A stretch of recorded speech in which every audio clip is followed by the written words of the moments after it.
जय हिंद साथियों, स्वागत है आपके अपने चैनल शिव क्लासेस पर। आज के इस क्लास में देखेंगे जो हम लोग पढ़े थे ब्लड के बारे में भी बताए थे कि ब्लड जो है प्लाज्मा और जो है रक्त रुधिराणु से बना हुआ जो है कण है उसमें मिले होते हैं। उसमें से हम आरबीसी के बारे में बता दिए थे। आज हम लोग पढ़ेंगे डब्ल्यूबीसी के बारे में और प्लेटलेट्स के बारे में। चलिए देखिए, हमारा जो टॉपिक है अब डब्ल्यूबीसी का कार चलेंगे। डब्ल्यूबीसी को कहते हैं वाइट ब्लड सेल।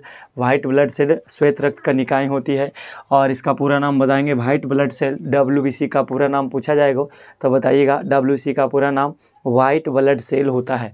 और इसका वैज्ञानिक नाम की बात करें तो डब्ल्यूबीसी का वैज्ञानिक नाम ल्यूकोसाइट होता है। डब्ल्यूबीसी को ल्यूकोसाइट भी कहा जाता है, ध्यान रखिएगा। और इसका निर्माण जो है अस्थि मज्जा में होता है। यह अस्थि मज्जा हम बता दिए हैं कि दो हड्डियों के बीच जो खाली स्थान होता है उसको क्या कहते हैं, अस्थि मज्जा कहते हैं। और उन अस्थि मज्जा के बीच क्या बनता है, तो डब्ल्यूबीसी का निर्माण होता है। और इसका जो मृत्यु होता है, हम बताए थे कि आरबीसी का जो निर्माण होता है अस्थि मज्जा में होता है। और सेम वही प्रक्रिया डब्ल्यूबीसी का भी निर्माण कहाँ होता है, अस्थि मज्जा में होता है। लेकिन आरबीसी का जो है मृत्यु कहाँ होता है, तो स्प्लीन प्लीहा में जाकर होता है, जबकि डब्ल्यूबीसी रक्त में ही इसकी मृत्यु हो जाती है। इस बात को ध्यान रखिएगा, डब्ल्यूबीसी की मृत्यु जो है रक्त में ही हो जाती है। और इसका जीवन काल की बात करें तो 2 से 4 दिन या तो 13 से 20 दिन तक होता है। 2 से 4 दिन कहीं कहीं रहेगा या तो कहीं 13 से 20 दिन रहेगा। तो इसका जीवन काल जो है 2 से 4 दिन या तो 13 से 20 दिन तक होता है। और इसमें केंद्रक पाए जाते हैं, याद रखिएगा कि जो है इसमें केंद्रक पाए जाते हैं, जबकि आरबीसी में केंद्रक अनुपस्थित होते हैं। तो इसमें बताना है कि इसमें केंद्रक क्या होते हैं, प्रेजेंट रहते हैं, माने उपस्थित होते हैं। और डब्ल्यूबीसी की संख्या पुरुषों की बात करें तो 6 से 10,000 सीसी के जो है बीच होता है। और यदि बात करें महिलाओं में डब्ल्यूबीसी की संख्या तो 5 से 9,000 सीसी के बीच होता है। इस बात को ध्यान रखिएगा। और संक्रमण से डब्ल्यूबीसी हमारे शरीर में क्या करता है, तो यह रोगाणुओं से लड़ता है और हमारे शरीर को प्रतिरक्षा करता है और रोगाणुओं से लड़कर हमारे शरीर को रक्षा पहुंचाता है। चलिए ध्यान रखिएगा। रक्त का इसीलिए हमारे शरीर में जो डब्ल्यूबीसी की संख्या कम जाती है तो हम ज़्यादा बीमार पड़ने लगते हैं। लेकिन हमारे शरीर में जब डब्ल्यूबीसी की संख्या जब मात्रा जो है अच्छा से रहता है, सही रहता है, तो क्या होता है, हम ज़्यादा बीमार नहीं पड़ते हैं। और ज़्यादा बीमार पड़ने का कारण इसीलिए जो है डब्ल्यूबीसी का काम है रोगाणुओं से लड़ना। इसलिए डब्ल्यूबीसी को कहा जाता है रक्त का पुलिसमैन या शरीर का रक्षक भी कहा जाता है डब्ल्यूबीसी को। इस बात ध्यान रखिएगा। डब्ल्यूबीसी 2 प्रकार के होते हैं। डब्ल्यूबीसी कितने प्रकार के होते हैं, 2 प्रकार के होते हैं। पहला का नाम कणिका युक्त डब्ल्यूबीसी और दूसरा का नाम अकणिका युक्त डब्ल्यूबीसी। तो कणिका युक्त डब्ल्यूबीसी जो है 3 प्रकार के होते हैं। पहला का नाम न्यूट्रोफिलस, दूसरा का नाम बेसोफिलस और तीसरा का नाम यूनोसिनफिलस। ठीक है, ध्यान रखिएगा। जो है डब्ल्यूबीसी बताएंगे, डब्ल्यूबीसी के 2 प्रकार होते हैं। पहला का नाम कणिका युक्त, दूसरा का नाम अकणिका युक्त। तो जो कणिका युक्त होते हैं वो 3 प्रकार के होते हैं। पहला का नाम न्यूट्रोफिलस और दूसरा का नाम बेसोफिलस और तीसरा का नाम योसिनीफिलस। ठीक है, ध्यान रखिएगा। अब देखिए बारी बारी समझ ही लीजिए। और एक होता है अकणिका युक्त डब्ल्यूबीसी। अकणिका युक्त डब्ल्यूबीसी में जो है अकणिका युक्त डब्ल्यूबीसी 2 प्रकार के होते हैं। पहला का नाम है, इसको 2 भाग में बांटा जाता है। अकणिका युक्त डब्ल्यूबीसी को 2 भागों में बांटा जाता है। पहला का नाम है मोनोसाइट और दूसरा का नाम है लिम्फोसाइट। पहला का नाम मोनोसाइट, दूसरा का नाम लिम्फोसाइट। पहला मोनोसाइट, दूसरा लिम्फोसाइट, याद रखिएगा। और इसमें हम बारी बारी देख लेते हैं कि न्यूट्रोफिलस क्या होता है। तो यह सबसे अधिक मात्रा में होता है जो है डब्ल्यूबीसी में देखा जाए तो डब्ल्यूबीसी में सबसे अधिक संख्या किसकी होती है, तो न्यूट्रोफिलस की होती है। और ये बाहर से आने वाले जीवाणुओं पर आक्रमण करके हमारे शरीर की क्या करता है, रक्षा करता है। और ये 65% होता है। डब्ल्यूबीसी में बात करें तो डब्ल्यूबीसी में कणिका युक्त में बात करें तो इसमें सबसे ज़्यादा जो होता है कौन होता है, न्यूट्रोफिलस होता है, 65% पाया जाता है। और जो है बाहर से आने वाले जीवाणुओं से लड़कर, अन्य बैक्टीरियों से लड़कर हमारी क्या करता है, रक्षा करता है, शरीर की रक्षा पहुंचाता है। और एक बेसोफिलस होता है। तो बेसोफिलस सबसे कम संख्या का जो होता है इसमें, और यह मात्र 1% होता है। और इसका काम है एलर्जी से बचाना। ठीक है, एलर्जी से बचाने का काम कौन करता है, तो बेसोफिलस करता है। हम लोग क्या है, जब दवाई को लेते हैं अपने अंदर, दवाई जब खाते हैं तो क्या होता है, हमारे शरीर में जो डब्ल्यूबीसी की संख्या कम जाता है उसको बढ़ाने का काम करता है। तो एलर्जी होने से बचाव का रक्षक कौन होता है, बेसोफिलस। और एक है ईओफिलस। ये जो है इसका काम है प्रोटोजोआ के संक्रमण से रक्षा करना। किसका काम है, इओसिनीफिलस, ठीक है। इओसिनीफिलस का काम है प्रोटोजोआ से जो है रक्षा करना, और त्वचा के संक्रमण के समय इसकी संख्या में वृद्धि होती है। जब कोई त्वचा के संक्रमण से के समय इसकी संख्या में वृद्धि हो जाती है। किसका नाम है? इओसिनीफिलस, ठीक है। ये WBC कनिका युक्त है। तो ये प्रोटोजोआ तो हो गया, और जब हमारे शरीर में त्वचा का संक्रमण के समय क्या होता है, इसकी संख्या में क्या हो जाती है, वृद्धि हो जाती है। और ध्यान रखिएगा मोनोसाइट में क्या है, मोनोसाइट या जो सबसे बड़ी आकार की है, पूछा जाएगा आपको WBC सबसे बड़ी आकार की WBC का नाम क्या है, मोनोसाइट। और यह घाव भरने में मदद करता है। मोनोसाइट का काम है घाव जहाँ कहीं शरीर में हो जाता है, कट फट जाता है, उसको भरने में मदद करता है कौन, मोनोसाइट।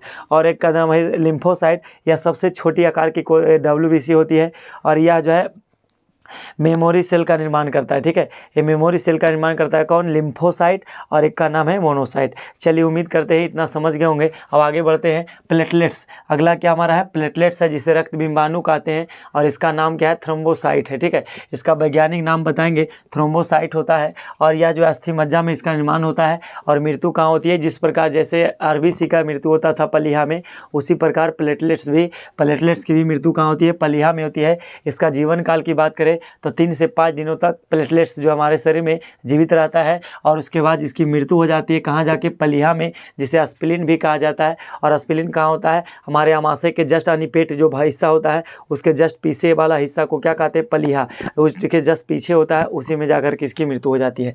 और प्लेटलेट्स जो होता है, कार्य इसका बताएंगे तो प्लेटलेट्स जो है हमारे शरीर में जो है रक्त का थक्का बनाने में भी मदद करता है कौन, प्लेटलेट्स। तो प्लेटलेट्स जो है स्तनधारी जीवों में पाया जाता है, जो अपने बच्चों को दूध पिलाते हैं, जो अपने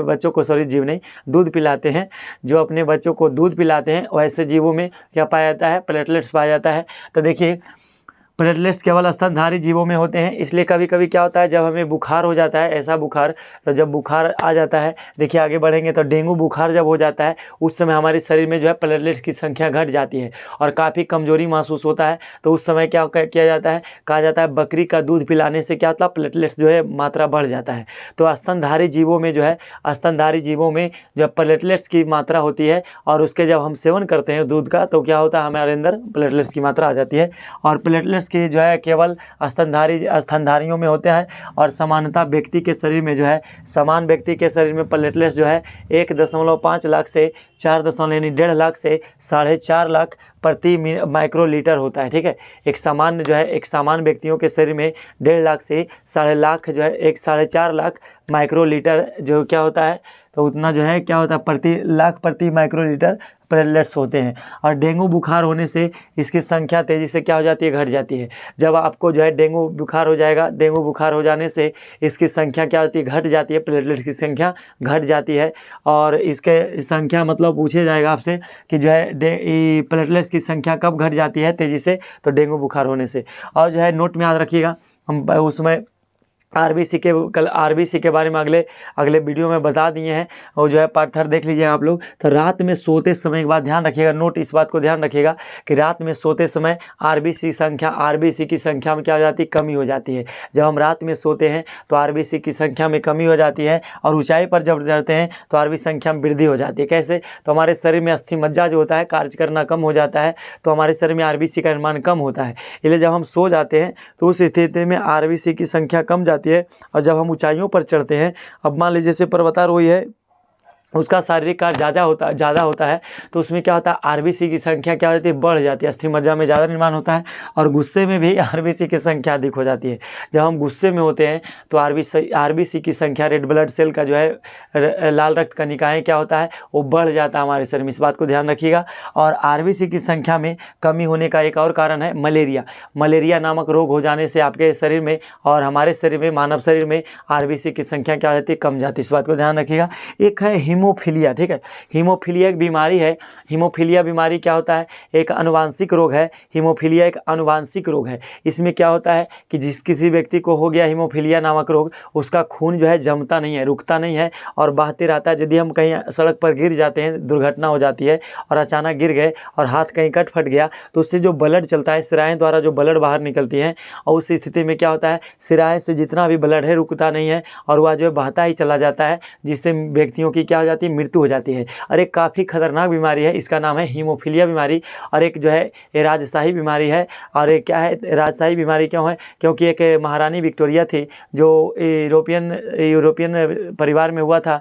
इसका नाम था महारानी विक्टोरिया को पहला ही बीमारी हुआ था हीमोफीलिया नामक बीमारी, जिसमें क्या है, रक्त जमता नहीं है। यदि कहीं कट गया तो रक्त थक्का नहीं जमता है और वह बहते चला जाता है, जिस कारण यदि अचानक कोई व्यक्ति सड़क पर गिर गया, हादसा हो गया और जिनको ऐसा बीमारी है तो उनको कोई बचाने ला देखने ला ना रहे तो उस व्यक्ति के शरीर से सारे खून निकल जाएंगे, जिससे व्यक्तियों की क्या हो जाती है, मृत्यु हो जाती है। चलिए आइए जानते हैं हीमोफीलिया बीमारी के बारे में। हीमोफीलिया नामक बीमारी यह एक आनुवांशिक रोग है और इससे रोग से प्रभावित हो व्यक्ति को जो इस रोग से जो व्यक्ति प्रभावित होते हैं उसका खून क्या होता है, जमता नहीं है और इसे रॉयल डिजीज़ भी कहा जाता है, शाही बीमारी। ठीक है, इसको शाही बीमारी कहा जाता है। क्यों? क्योंकि यह जो यूरोपियन शाही परिवार में हुआ था, यूरोपियन शाही परिवार का नाम क्या था, महारानी विक्टोरिया। महारानी विक्टोरिया, आप लोग कोलकाता में जाइएगा तो देखिएगा महारानी विक्टोरिया हाउस एक बना हुआ है, तो उसमें मतलब वहाँ की जो महारानी जो थी, महारानी विक्टोरिया, उनको हुआ था और उसके बाद उनके बेटे को हो गया, उसके बाद अगले को हो गया। तो यह रोग उनके परिवार में चलता रहा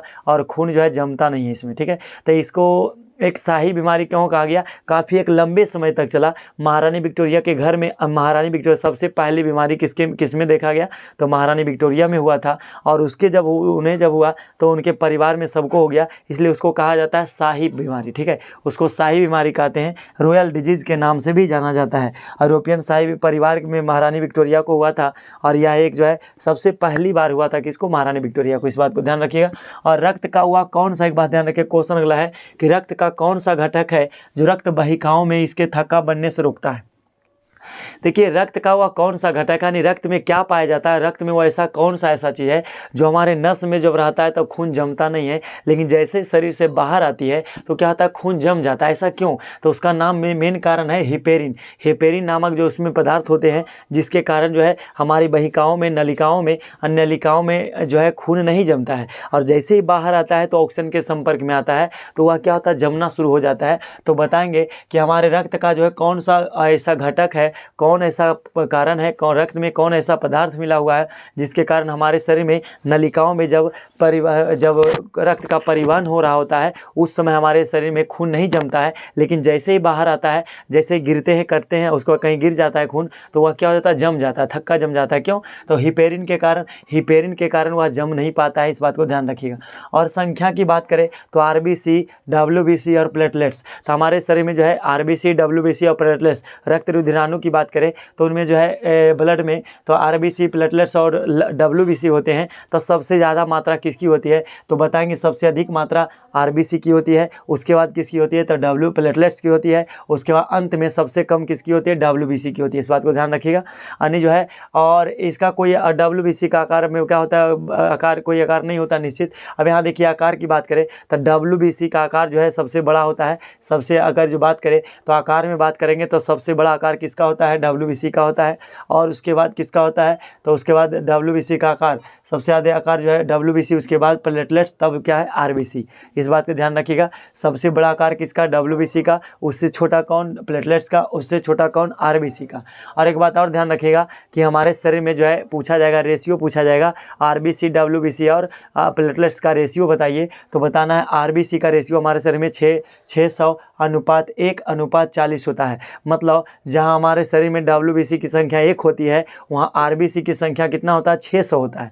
मतलब जो हमारे शरीर में 1 डब्ल्यूबीसी होता है, डब्ल्यूबीसी की संख्या 1 है, तो उस स्थिति में हमारे शरीर में प्लेटलेट्स की संख्या 40 होती है, और जो है बात करें आरबीसी की संख्या कितनी होती है, 600 होती है। चलिए, उम्मीद करते हैं आप समझ गए होंगे। तो अगर जो आपसे रेशियो पूछा जाएगा कि आरबीसी रेशियो डब्ल्यूबीसी का क्या है, तो आरबीसी का अनुपात डब्ल्यूबीसी के सापेक्ष पूछा जाएगा तो आरबीसी का अनुपात 600, तो इसको बताएंगे 600:1। और यदि पूछा जाए डब्ल्यूबीसी अनुपात प्लेटलेट्स तो बताएंगे 1:40, या तो पूछा जाएगा प्लेटलेट्स अनुपात डब्ल्यूबीसी तो बताएंगे 40:1। इस बात को ध्यान रखिएगा। और एक बात ध्यान रखिएगा, रक्त का जम जाना किसके कारण होता है, यानी इसको ब्लड क्लोटिंग कहते हैं। तो रक्त जमता कैसे है, तो देखिए रक्त कैसे जमता है, हमारे शरीर से जैसे ही बाहर आता है तो रक्त कैसे जम जाता है। तो पहला थ्रोम्बोप्लास्टिन होता है। थ्रोम्बोप्लास्टिन हमारे शरीर में जो होते हैं ब्लड में, तो थ्रोम्बोप्लास्टिन जो है प्रोथ्रोम्बिन और कैल्शियम के साथ अभिक्रिया करती है, ठीक है। थ्रोम्बोप्लास्टिन और थ्रोम्बोप्लास्टिन और प्रोथ्रोम्बिन और कैल्शियम हमारे शरीर में जो है कैल्शियम की मात्रा के कारण जब मिलता है तो मिलने के बाद क्या होता है, और थ्रोम्बिन बनाता है, और जब वो थ्रोम्बिन फाइब्रिनोजन से मिलता है तो फाइब्रिन बनाता है, और ये फाइब्रिन जो है और रक्त रुधिराणु से मिलकर के रक्त का क्या हो जाता है, थक्का जम जाता है। इस प्रक्रिया द्वारा हमारे शरीर में रक्त का थक्का जमता है। फिर से देख लीजिए, थ्रोम्बोप्लास्टिन के साथ थ्रोम्बिन, प्रोथ्रोम्बिन और जो है कैल्शियम। देखिए थ्रोम्बोप्लास्टिन, प्रोथ्रोम्बिन ये सब क्या है, प्रोटीन का नाम है। आप लोग एक बार देख लीजिएगा, अगले वीडियो में नहीं देखे होंगे, नहीं समझ में आ रहा होगा तो इसका अगला पार्ट जो है ब्लड का है, उसको देख लीजिएगा, तभी वीडियो जो है अच्छा से समझ में आएगा।